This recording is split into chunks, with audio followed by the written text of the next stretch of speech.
Hi, everybody, and welcome back to Cat's Track. We post an interview with an amazing Canadian each weekday for your daily inspiration. Today, I would like to introduce you to my dear friend, Lee Malleau. Lee was born in Sudbury, Ontario, and moved out west in 1995 to be a working ski bum and never went back. Lucky us. Lee has family across Canada and friends around the world. She is passionate about so many wonderful things, and you'll know why I love her so much when I give you this list: human rights and people of the world, especially child welfare, democracy and equal justice, obsessively geeky about data and evidence-based knowledge, great food, eating it and growing it, outdoors and fishing. Yahoo! In fact, she's a pro fisher person and even competed. So impressive. She loves travel and constant and ongoing learning, global economics, world trade and politics, great literature and game-changing ideas, doing the right thing, especially when no one is looking. That's so nice. Lee, thank you so much for joining us today. Thank you. Thank you for the wonderful introduction.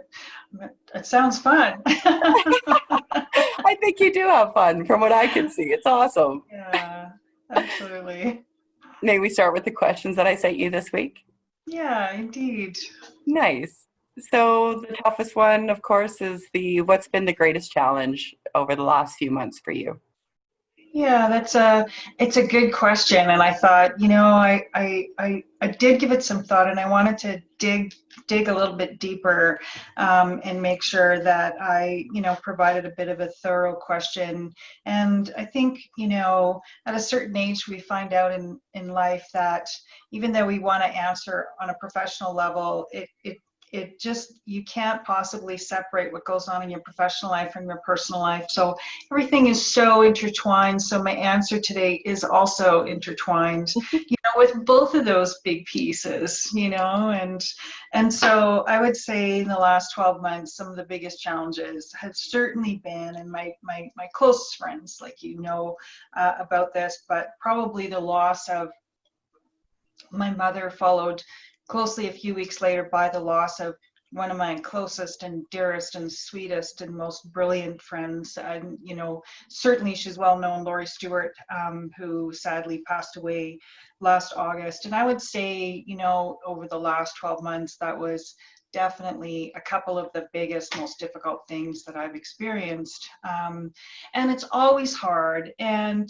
as women, we feel like often we're very strong, especially as independent professional women.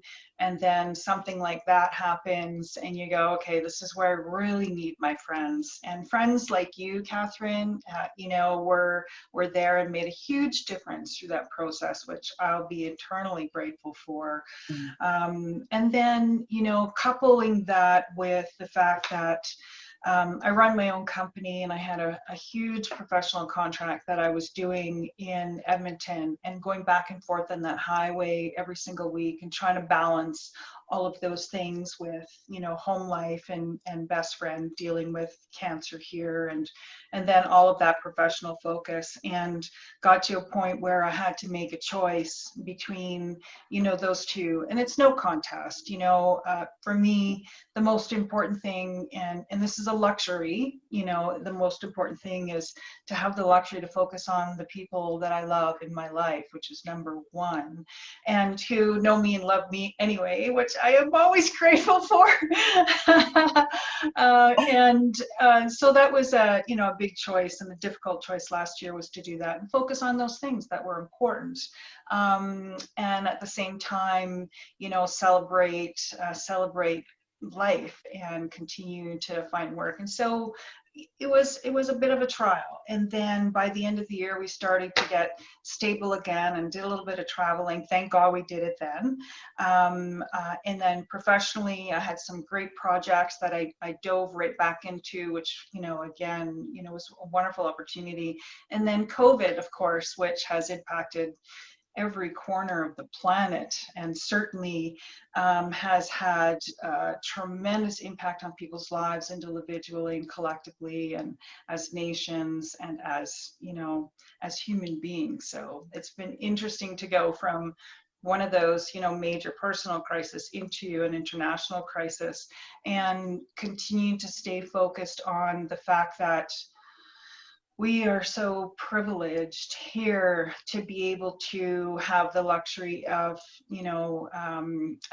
being able to stay safe at home throughout all of this process, and make sure that, again, the people that we care about are supported and have what they need as best as we can, and try and be responsible with not only our work with our professional colleagues and clients, but also on a personal level. So it's been an interesting year, I think, for everybody, but for me, those were clearly the pivotal points. Those were big. Wow. Yeah, watching you go through it, Lee, you are such a strong person. I'm honored Oh, to be your friend. thank you. I appreciate that. And that back at you. Yeah. So it's, and I think those are the things in life that as we get older, we certainly appreciate more. Is it's not about material objects. It's not about, stuff or who it's really about the people who have that deeper impact in your life that you care about, whether it's family or friends or chosen family. Those are obviously clear priorities, but transcending that in terms of our own community, and you mentioned this a little earlier in the introduction, I think this is a really pivotal time in everybody's life for us to hopefully take a pause, and look a little more deeply at what's going on in the global community. Yeah, agreed. Thank you, Lee. My A- pleasure. And what are your 3 things that you'd like to share with everyone today? Well, I really thought about this, and as difficult as things are right now, like I said, I think it's really important to take that pause. And I work with a lot of clients in the public sector and in the private sector. And one of the big things, of course, is understanding change. And if COVID has done anything, it has taught us, or certainly should be teaching us as human beings, that, you know, um, adaptation to change and adoption of change is probably the most important thing that we can learn as human beings, no matter what age we are, in a society where digital transformation is the most important overriding factor that we're experiencing as human beings. And digital transformation has nothing to do with how well you use your smartphone, and everything to do with how well as human beings we adapt to change. And so that has implications across the board, personally and individually. And certainly being isolated at home has been, for me, not a huge impact, because most of the time I work from home anyway. And I've had to learn and adapt to technological adjustments and changes of running a company from home or remotely with all of the travel and activity. But I watch, my spouse, for example, who has had to learn how to adapt to that change. And as frustrating as that has been for him, sometimes it's been really good in pushing him to grow in directions that he wouldn't have had the opportunity to do so, prior to COVID. So it's obviously very challenging, but on a personal level, I think it's important to think about this as an opportunity to embrace how we adapt to change, and look at change as an opportunity, because continuous change, not to get too stuck on that word, is the future, and is what reality is going to be for all of us, no matter what age we're at. And obviously that has global impacts around, if you look at, and a lot of the work that I do is around international investment and trade, the economy. As an economic planner, when the economy goes bad, I get busy. Not that I would ever wish that to happen, but I've never been busier in terms of looking at what's happening with economic transition impact, short-term, long-term. The short-term, we've got obviously very terrible impacts to small business, medium business.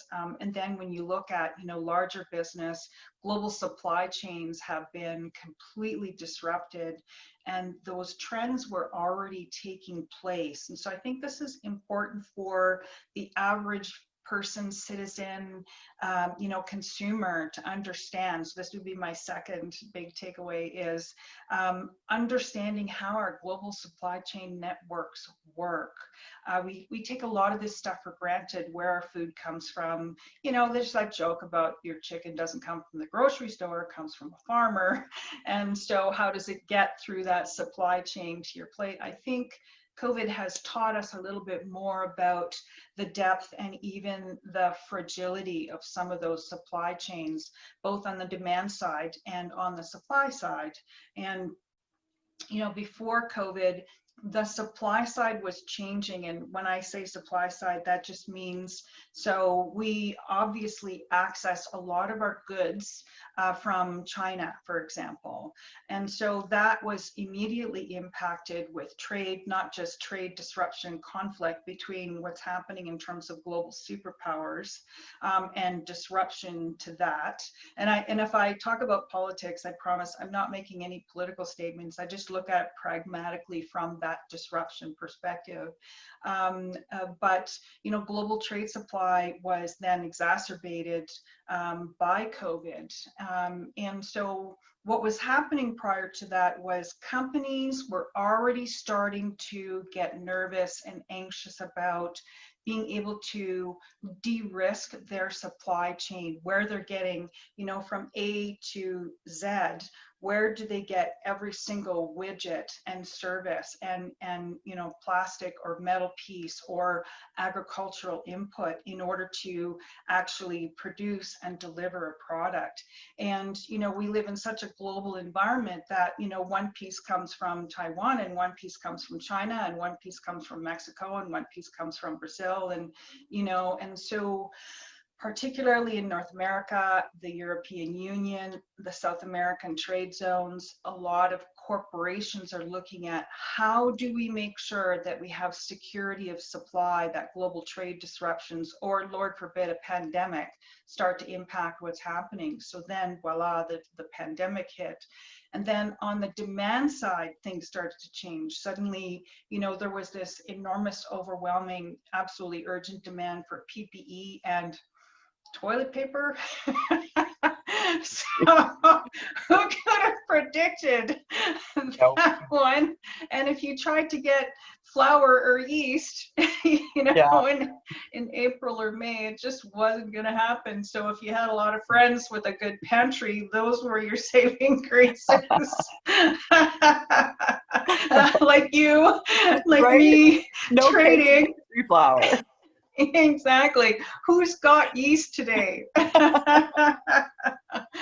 So, if you can have a little bit of fun with it, great. But in the meantime, it had the obvious implications. So now supply chains in North America are looking very urgently at how they de-risk that supply. And what they are looking at doing is reshoring or nearshoring all of their supply and manufacturing. And, again, not to get down into a whole university lecture about supply chain, but that's really transitioning quickly in terms of how do we protect that. And coming right back to food supply, how do we make sure that our food supplies are safe and secure? And if you think about, world population is supposed to hit 10 billion by 2050, then we need to increase food production by about 60% between now and then on shrinking land bases, on shrinking, productive areas. And so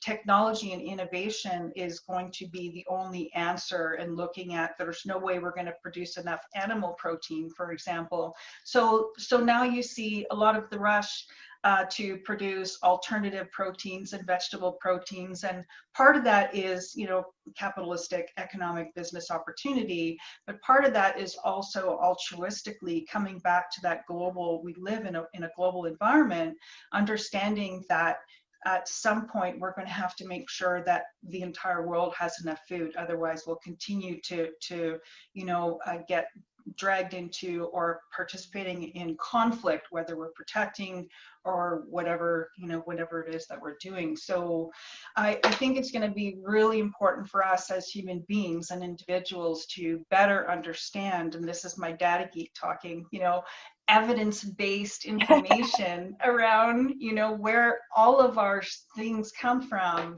and understand that COVID has taught us that it might be worth being willing to spend a little more money on something that we know comes from a secure supply chain or a local source than to simply source out the cheapest possible item that we can get. So I think that whole psychological transition is going to be a really big one going forward. And Yeah. then at the community level, Yeah. this is that third piece.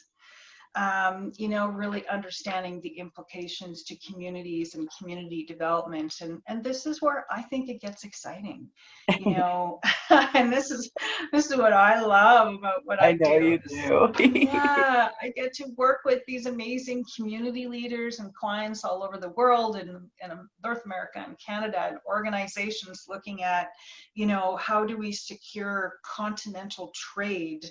The USMCA or NAFTA, whatever we want to call it, has never been more important. And assuming that, politically things stabilize in the US in the next year, there's an opportunity for us to develop this powerhouse of trade between Canada, the US, and Mexico that leaves us much less vulnerable to the conflict of other superpowers who don't have our best interest in mind or at heart. And so I think those things are really important to understand as well. But at the community level, we're looking at opportunities that haven't existed for hundreds and hundreds of years. So, before the first industrial revolution, for example, where societies were almost entirely agrarian and farmers and lived in fiefdoms, and this was hundreds of years ago, but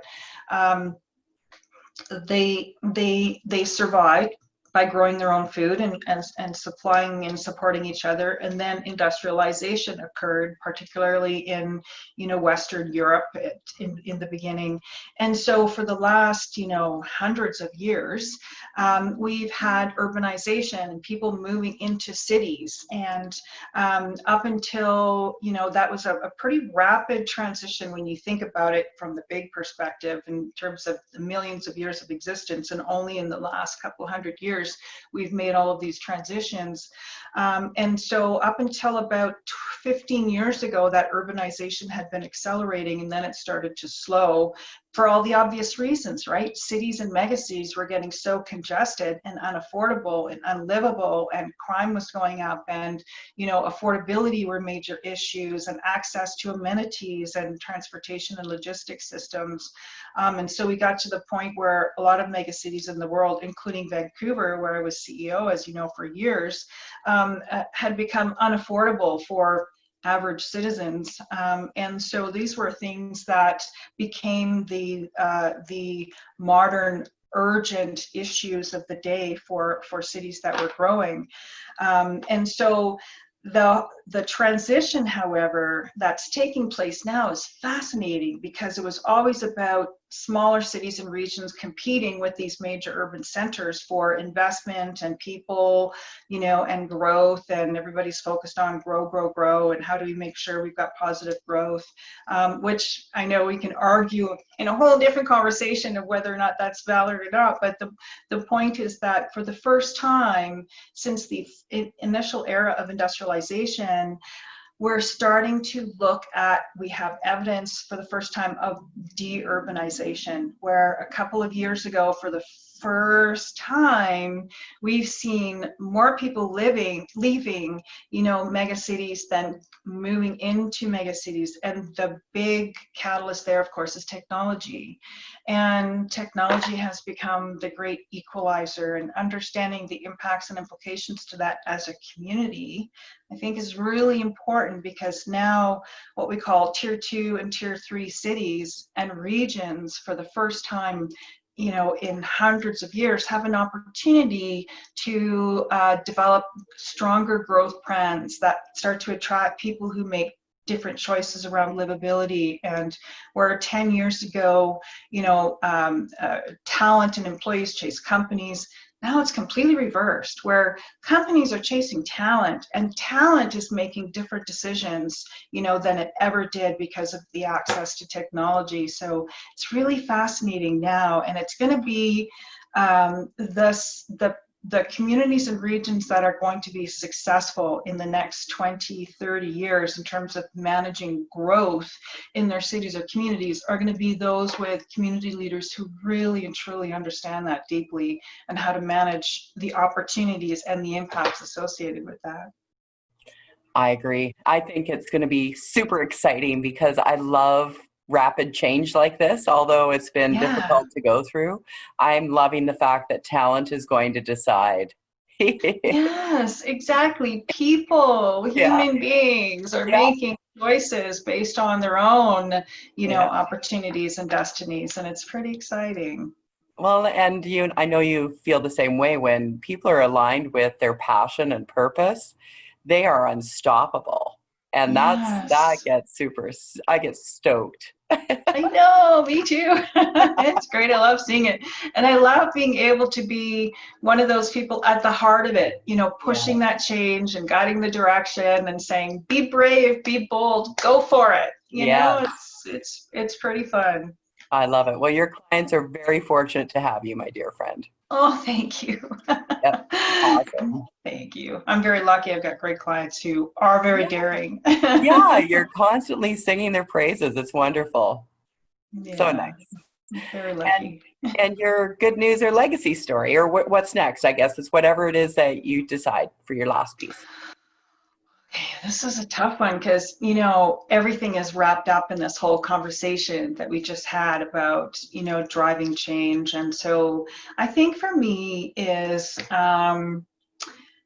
it's still not to be repetitive, but it still comes down to, I want to make sure that I can deliver a legacy every single day where, and I know this is not always realistic, but over time, by acting on it every single day can make a difference in my community, but also in a global environment. And so I do probably an equal amount of unpaid work as I do paid work. I'm making sure that I'm supporting and working with organizations that are more important to me, women's entrepreneurial organizations and technology organizations and, community support organizations and global organizations. So right now we're having this really exciting discussion based on what we were just talking about, in terms of how can we as individual citizens, but who are incredibly networked and have different levels of influence, how can we influence a stronger, more secure, continental environment that is going to support sustainable, long-term growth, all of those things that are important. So I think if I can continue to focus that on that and the people that I care about and who take the time, to care for me, that's going to be enough, enough for me as time goes by. And I want to be able to look back comfortably and say, I have a lot of memories and only a few regrets. And so I would never be so naive as to say that most people would have regrets or that they're, I don't know if there are humans who have no regrets. If they do, then geez, I'd really like to meet them. But I know it's probably impossible to have zero regrets, but I want to make sure I minimize that and maximize the opportunity to create memories that are going to be lasting. Ah, well, you certainly do that. And it's all good memories right from my heart, my friend. Yeah, Yeah. Thank you thank so much you. for joining You us too. today, Lee. You're Thank amazing. you. Oh, You're it's my pleasure. Thanks for letting me talk about this stuff. It's pretty exciting. Oh, it's so exciting. Absolutely. Thanks again, hun. Bye. Everybody, that was Lee Malleau on today's Cats Track, an amazing Canadian. Thank you so much for joining us today, and we'll see you in the next one.